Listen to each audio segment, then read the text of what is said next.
Fala pessoal, no vídeo de hoje vamos falar um pouquinho sobre a potência das tomadas. Afinal de contas, como é que eu faço para aumentar a potência de uma tomada? Será que é colocando duas, como esse modelo aqui?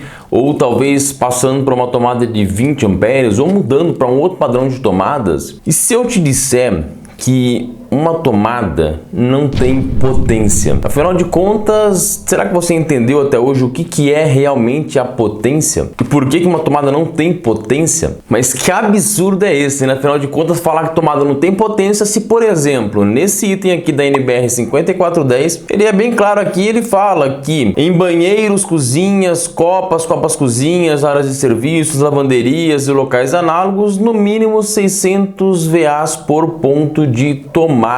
Aqui está falando que cada ponto tem que ter 600 VAs de potência. Então, como é que uma tomada não tem potência? Talvez você não tenha lido um pouquinho acima aqui, justamente nesse item da norma, onde diz que a potência a ser atribuída a cada ponto de tomada é função dos equipamentos que ele poderá vir a alimentar e não deve ser inferior aos seguintes valores mínimos. Então o que você viu ali é a potência mínima que cada tomada deve suportar e não dissipar. Afinal de contas, o que é a potência? Para esclarecer o que é potência, vamos pegar o exemplo de um carro. Digamos que esse carro aí pese 1 tonelada. O motor dele precisa ser capaz de movimentar todo esse peso, 1 tonelada. Para isso, esse motor precisa ter uma potência específica. Essa potência, que nos carros, por exemplo, é medido em cavalos, que por sinal você pode converter em watts de potência. Percebeu que os watts não é exclusivo da eletricidade? Watts é uma unidade de potência, que ela utiliza unidades de medida em joule, que também utiliza unidades de medida de newtons força. Quando nós estamos falando de watts, é uma potência, ou seja, o quanto aquele equipamento consegue dissipar, ou seja, converter em trabalho. No caso de um motor de carro, ele vai converter em força para poder movimentar o carro em uma X velocidade. E percebeu que não envolve eletricidade? Na grande maioria dos carros, tirando os carros elétricos, você tem carros movidos a combustão, a gasolina, etanol, diesel, ou seja, tem outros tipos de energias sendo convertidas em movimento. Estamos falando de potência. No caso dos equipamentos que vão ligados na tomada, eles são movidos por outra energia. Ao invés da gasolina, energia elétrica.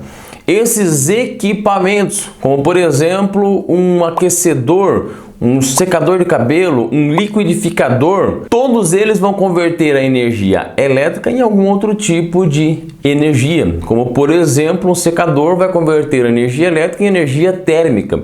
Quando ele fizer essa conversão, ele irá dissipar calor. Esse calor será a potência, ou seja, quanto ele será capaz de aquecer é a potência que ele está dissipando. Ou seja, segundo o que acabamos de ver aqui na norma, a minha tomada ela tem que suportar um equipamento com uma potência mínima de 600 VAs ligados aqui na minha tomada. Lembrando que a tomada, o que irá determinar a capacidade que ela irá suportar é a corrente elétrica. O padrão de tomadas mais comum que nós temos são as tomadas de 10 amperes. Temos também um padrão de tomadas de 20 amperes, inclusive o pino de 20 não serve na tomada de 10. Temos outros padrões de tomadas como esse, por exemplo, que podem suportar até 63 amperes, inclusive podem ser ligados com 3 fases.